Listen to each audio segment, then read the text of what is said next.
Fellow Ugandans, fellow citizens, I greet you in the name of the Almighty God, and I thank all of you, wherever you are, whether you are in Uganda or you are in the diaspora, whether you are in the towns or you are in the rural areas. I salute you and I thank you for working so hard to ensure that you play your part in building a better country, a better Uganda, even amidst the prevailing difficulties.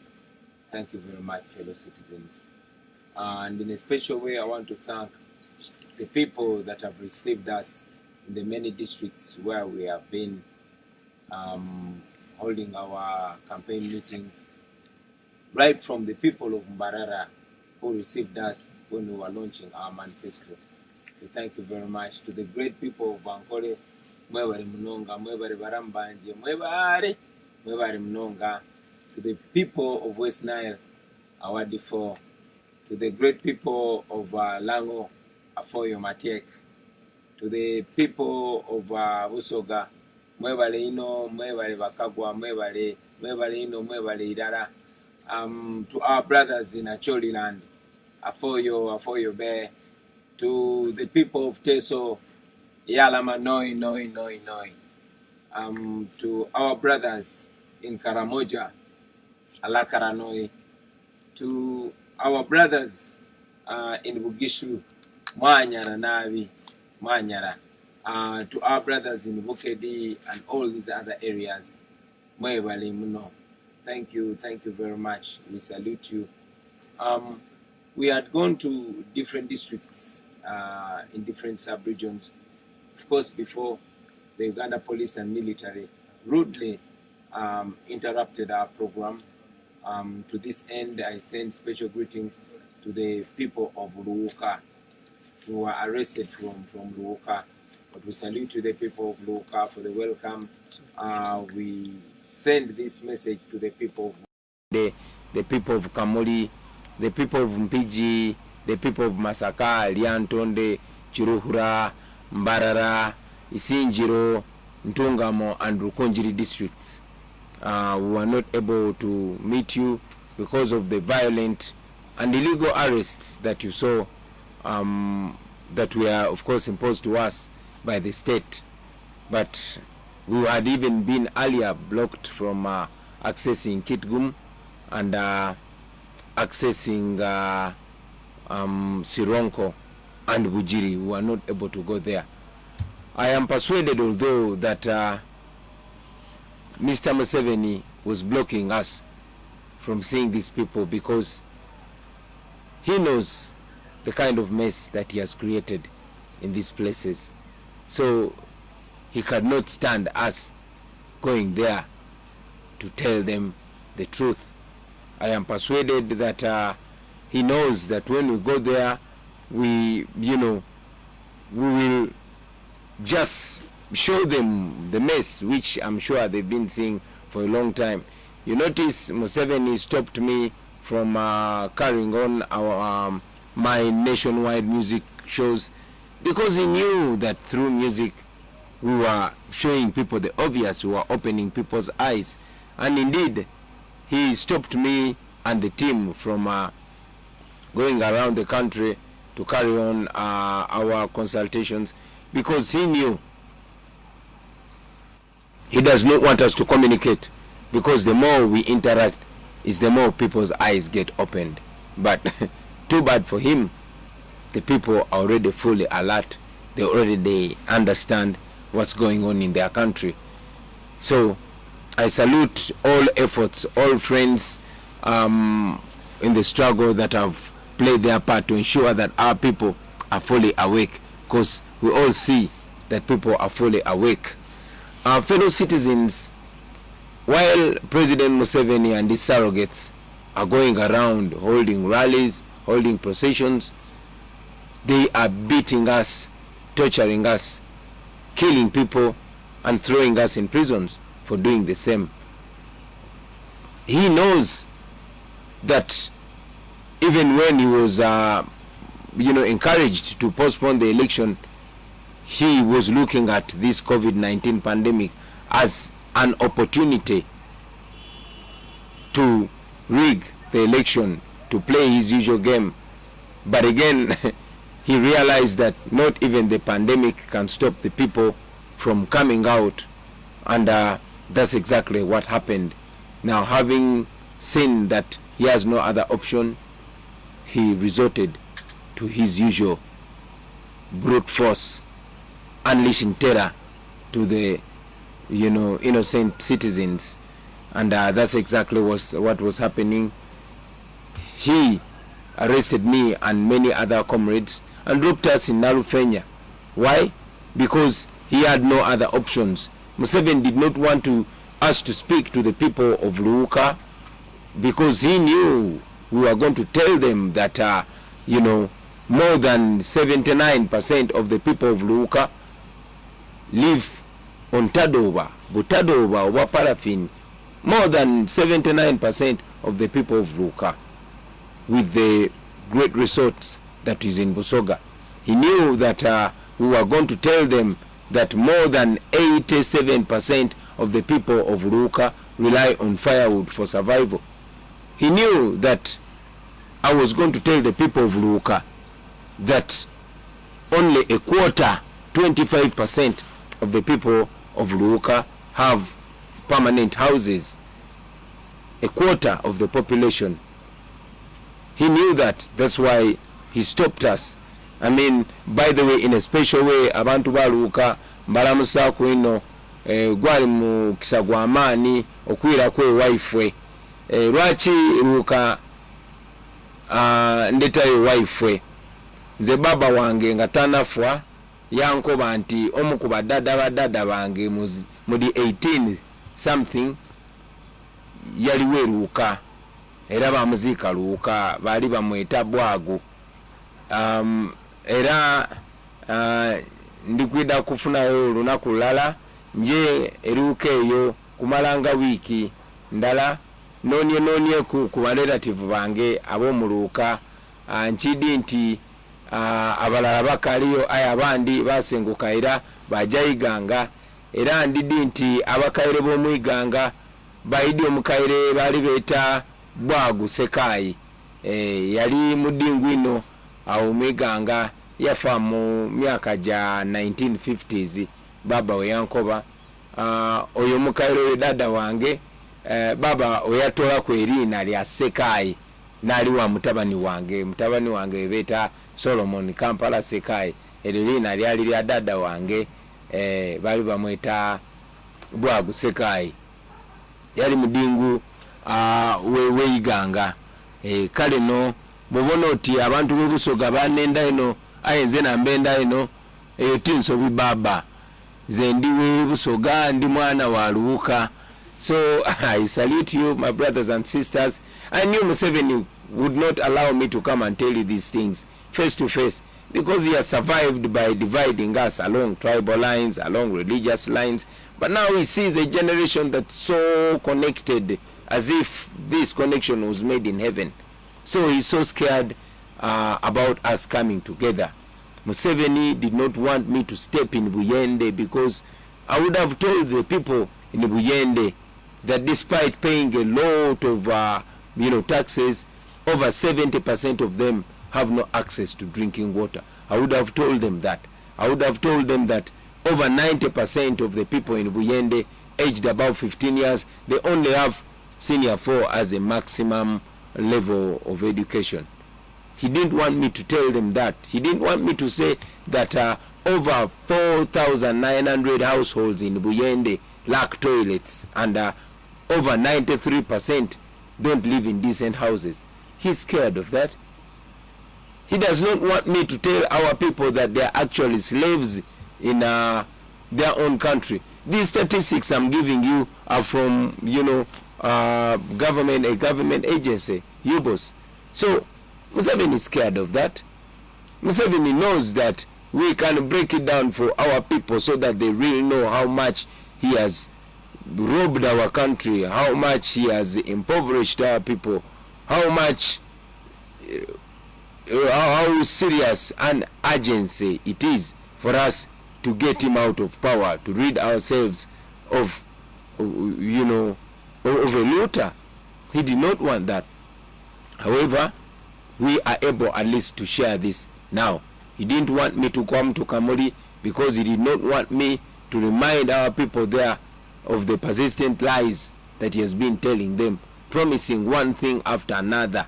He didn't want that. He didn't want me to remind the people of Kamuli about the sick healthcare system. He didn't want me to remind the people of Busoga of how much he has killed their education. I told a few people that I met in Busoga that my dream as an artist was to go to Namasagari College. When I was still a school-going boy, Namasagari College was a dream of every talented, of every artistically talented young man or woman. But look what happened. Busoga College Mwiri. We all wanted to go to Busoga College Mwiri. We all wanted to go to Butiki. We all wanted to go to schools like Wanyange Girls. But now, they are more or less gone. So Museveni did not want us to remind our people that way. And that's why he blocked us. The same can be said on the districts where Museveni have been blocking us from reaching. During the past weeks, of course, we had the opportunity to go to different districts. I went to Karamoja, and the sight of poverty you see in Karamoja, a naturally endowed area, it is very sad. You know, I met some people, some young children, evidently malnourished, as if we are, parading them for the journalists to come and take pictures. But the sad irony was that besides these malnourished children, there were still hungry-looking young men holding brand new AK-47s, being used to keep their people in poverty. That is the reality in Uganda. Hungry mothers, hungry fathers, miserable people. This and more is what was happening in places we go to. Hungry and mean-looking soldiers holding brand new weapons, but on their side, miserable children with no future to speak of. But it reminded me that that is how Museveni sees us. He sees us as his slaves. He sees us as people that are only supposed to be used as tools for him to milk our country. The people of Uganda will recall that in his inaugural speech in 1986, President Museveni branded him, leaders like himself today as, a pathetic spectacle. He said in 1986, and I quote, he said, "The Honorable Excellency, who is going to the United Nations in executive jets, but has a population at home of over 90% walking barefoot, is nothing but a pathetic spectacle." He said that, and now he's reminded of what he was saying. So, brothers and sisters, Museveni is doing this because he knows he has no way. He has to use violence now. We are here, but we are mourning the death of more than 50 recorded young men and women, innocent citizens. Many of them were going about their business and they were shot dead. Many of them were only speaking out against injustice. He sentenced them to death because he believes that by threatening anybody that dares to speak out, he will be silencing us. I also saw the Minister of Security, General Eri Tumwine, confirming that indeed their police has the power to execute any citizen. We condemn that, and we continue to tell him that the people of Uganda will be free. Of course, Museveni did not want me to go to Masaka or Chiruhura or Rukunjiri or Ntungamo. because he's scared. He does not want people to show support. He has always been claiming that our support is only in the central region, only in urban areas, but I'm sure the truth was clear for everybody to see that indeed the people of Uganda from all corners, from north to the south, from the west to the east, all of them are yearning for change. All of them are ripe for change. You all notice that they've tried as much as possible to brand us as violent.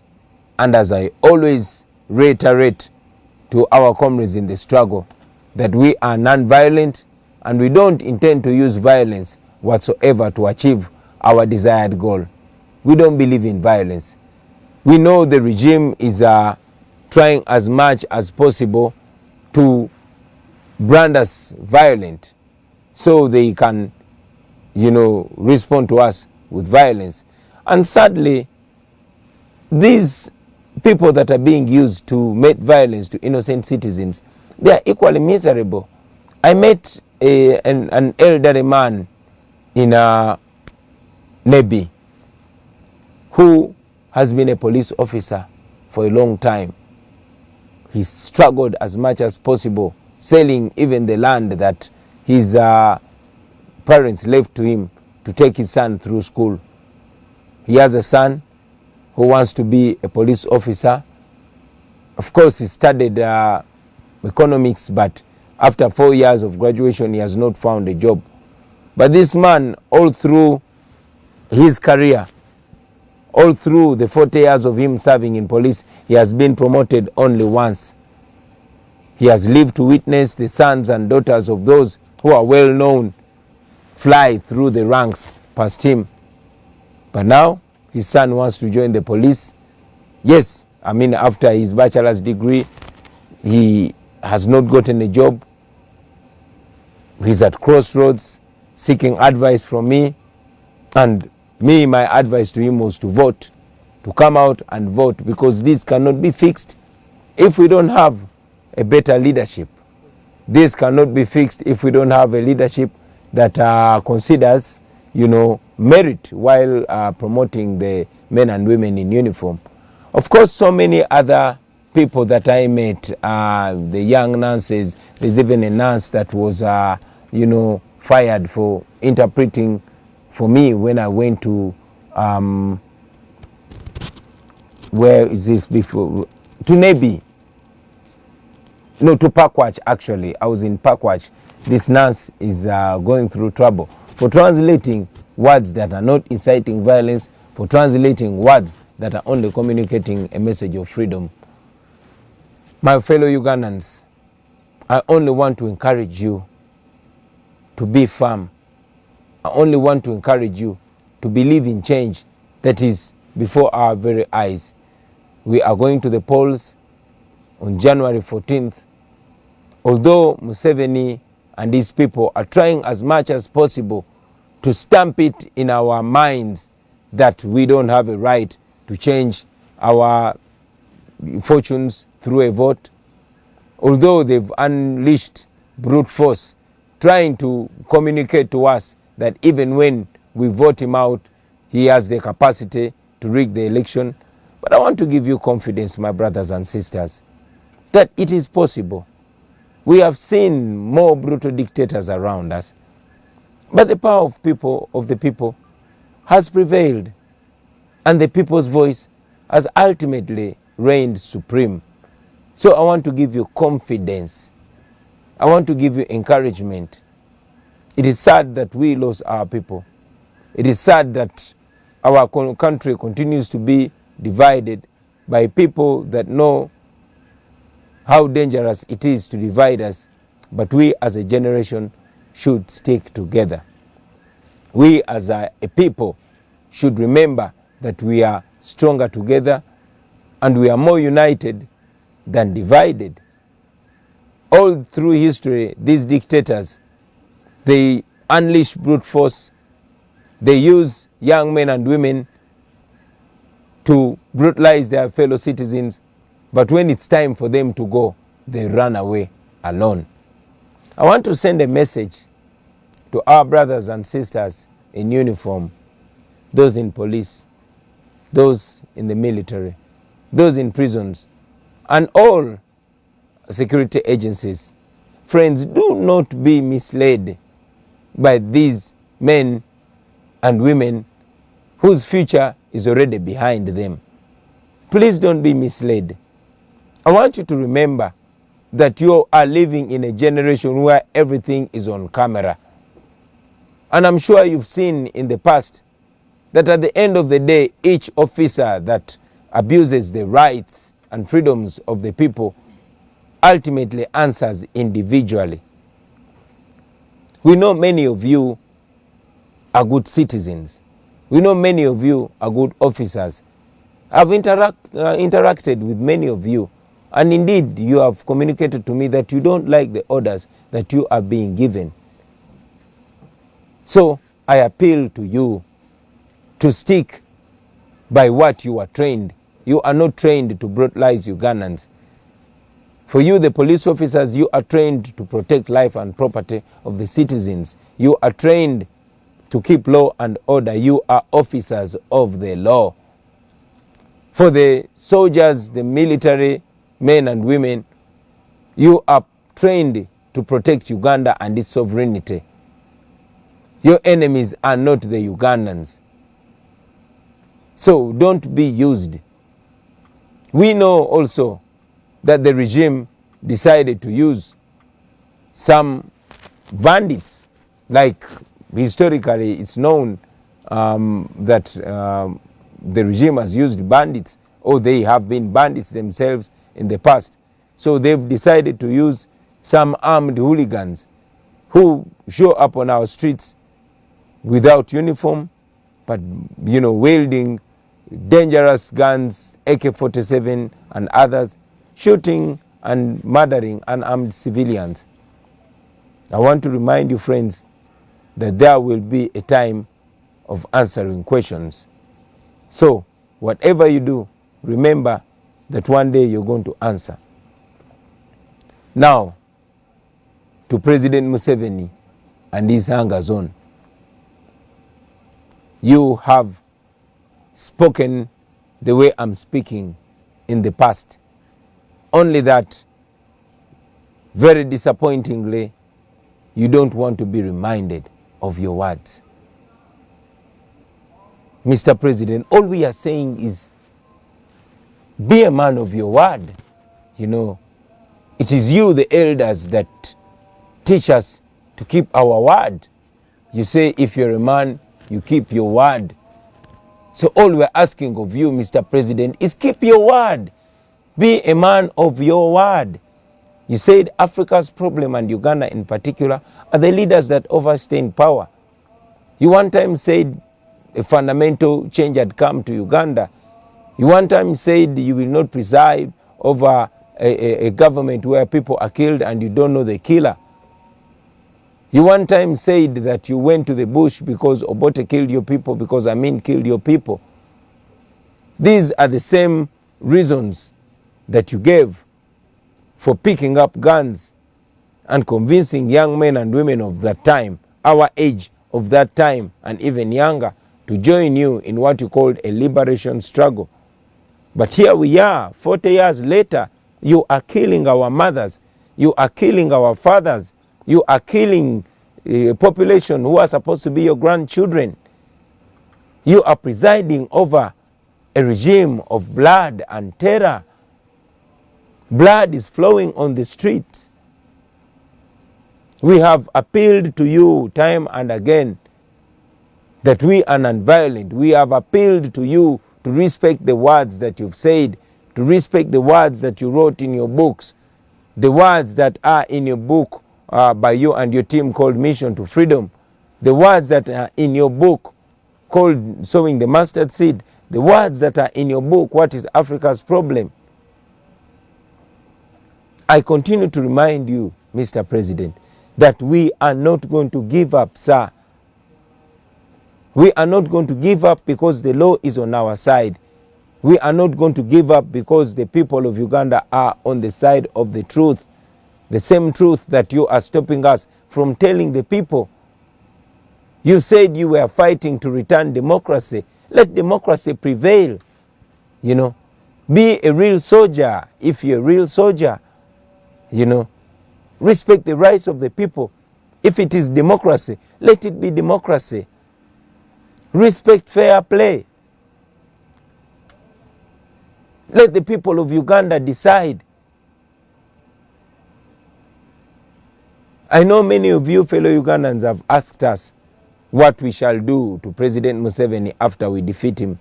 I've said it and I'm saying it again, that now entirely depends on him.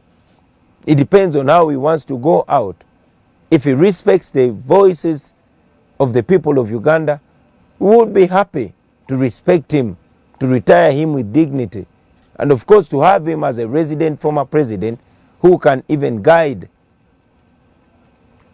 But if he decides to go the Gaddafi line, to go the Bashir line, to go the Mugabe line, that still depends entirely on him. So finally, to the people of Uganda, I want to remind you that this is not only about a certain section of people. It's not only about young people. And yes, it's not only about elders. It's about all of us. This is about all of us.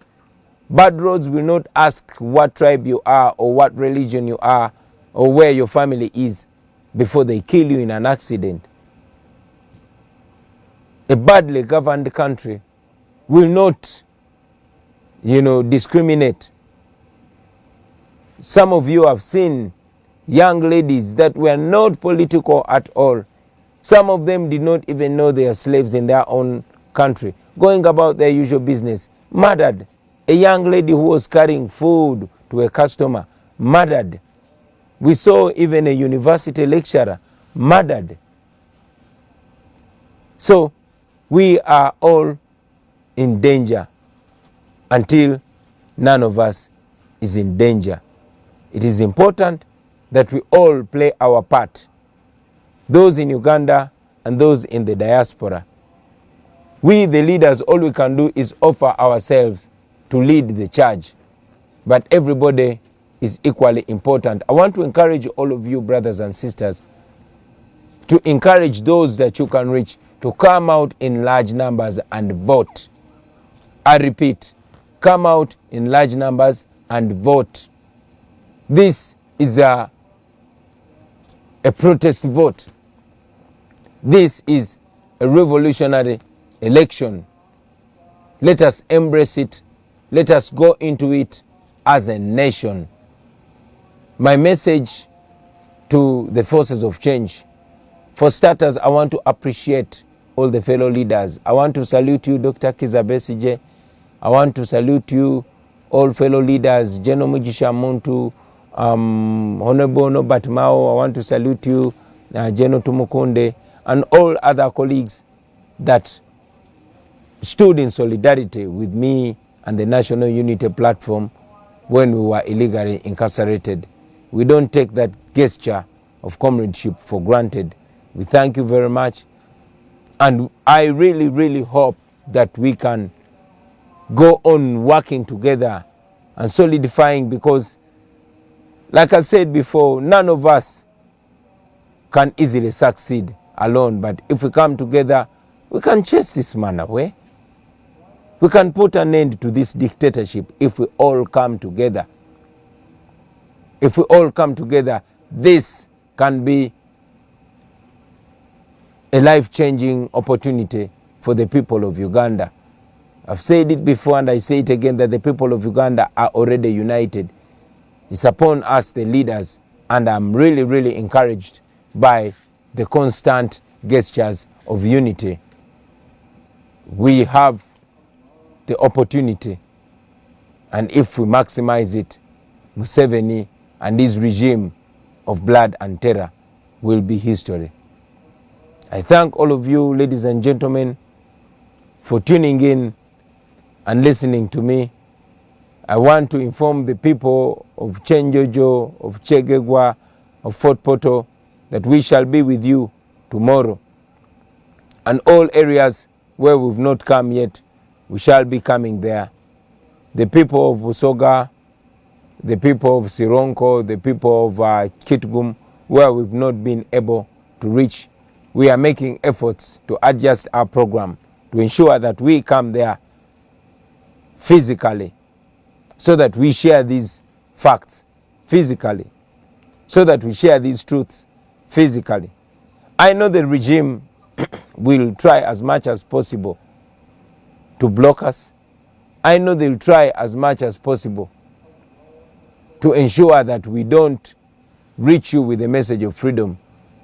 So in the meantime, before we come to you, I want to request all the leaders, wherever you are, to ensure that you send this message out there.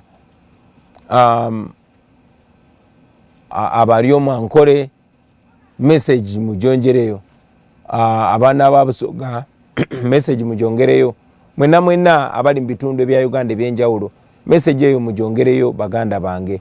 Obudde tulina butono ate nga tulina okutuukiriza ekirooto ky'abaana Uganda ekyokubeera free mu nsi yaabwe. So njagala obbasaba mwena obubaka buno mubwongereyo, temukitulekera, because it's not about us alone, it's about all of us as a nation. Obubaka mubwongereyo, abantu mbajjemu okutya, newankubadde eno gavumenti ya Museveni esazeewo okusumulula ettemu, era nga tumanyi bayinza n'okwongera mu ttemu lyabwe. Njagala obbajukiza ti buli gavumenti yabanakyemalira eba egenda okugwa ekola ebikolobero bingi bwe biti. Buli gavumenti yabanakyemalira eba egenda okugwa ekola ebikolobero bingi bwe biti, neemaliriza egudde. Nze nekimpa essuubi kwe kumanya nti kino ekyatandika tekyasobola kudda amabega, kwe kumanya nti bannayuganda akantu bonna baguddewo amaaso, ne bonkwata n'oteeka mu komera, ne bo bakuba kibooko, ne bo bafuira tiyagaasi, kino tekyasobola kudda amabega. Ekyo no kimpa nnyo essuubi, kimpa amaanyi, kinyongera okukkiririza mu nkyukakyuka eno, era nammwe njagala mukkiririze mu nkyukakyuka eno. To all our brothers and sisters in the diaspora, thank you very much for the support. Mwebale nnyo, mwebalire ddala abali mu Africa, abali Europe, abali Asia, abali America, mwena mwebalire ddala. Nja kutwalanga obudde nga nkomawo nga njogerako nammwe, kubanga bwe mmanyi ebiseera ebisinga tulemwa okugenda ku TV oba ku radio station. Engeri ezisinga obungi gye zaawambibwa, abangi babatiisatiisa, mulabye nti tetulina billboard n'emu, kubanga gavumenti yabagaana okutuwa billboards. Mwami Museveni abadde bwakujja kwogerako eri eggwanga, naye bwe twagambye tugenda kujja twogereko eri eggwanga, yakitegedde nti ajja kuswala. Yensonga lwaki tazze kwogerako eri abantu. Ekyo nno kituwa omukisa okwongera okulaga ensi nti takyalina kati kyasobola gamba abantu. Agamba nti tayagala tusinkane bantu physically, nene wano digitally era tasobola. Yagamba nti ayagala kalulu ka scientific, naye n'aka scientific nako takasobola, kubanga tasobola kutukkiriza kugenda ku TV, tasobola kutukkiriza kugenda ku radio. Naye Katonda w'amaanyi nti social media wadde yagisaako omusolo, era still tumusangayo era ne tumugobayo. Era nga bwe mujja okulaba ebiseera bijja mu maaso, tujja kufuba okukozesa buli mbeera okulaga bannayuganda ti Museveni takyalina kyatugamba. Ku social media ennamba zijja kweraba. Mu January nga tugenze mu kulonda ennamba zijja kweraba. Asobola okuba abantu tiyagasi, asobola okuba abantu amasasi, naye nga tasobola kola ki? Tasobola kulemesa abantu connectinga. Tumanyi bulungi nti internet yaffe badde interrupted. Every now and then I've been signaled that the internet is being interrupted, but I know that after this message goes out there, lazima you comrades can always watch it again. I want to thank you, ladies and gentlemen, for being part of this, and I want to promise that every now and then I'll be coming to address you. I thank you. I encourage you to go on being assertive, organize, organize. Ne bwe tuba tetusinkanye mwenna mubeere bakulembeze, ekyokola mukimanyi n'embeera yonna mugimanyi. Njagala okwebaza bonna bonna abeebeereddemu mu ngeri ez'enjawulo. Mwebale nnyo, mwebalire ddala. Bano abasajja tubasobola, naddala nga tukwataganye, naddala nga tweteeseteese. Tugende maaso n'okunoonya akalulu, mufube okulaba nga mutuuka buli wamu baganda bange. Don't leave this only to the politicians. Communicate with everybody. This is about all of us, whether you are teacher or doctor or farmer or taxi driver or student, wherever you are, whoever you reach, the issue should be a mission to freedom. Our issue should be mission to freedom. I thank you, ladies and gentlemen, for God and my country.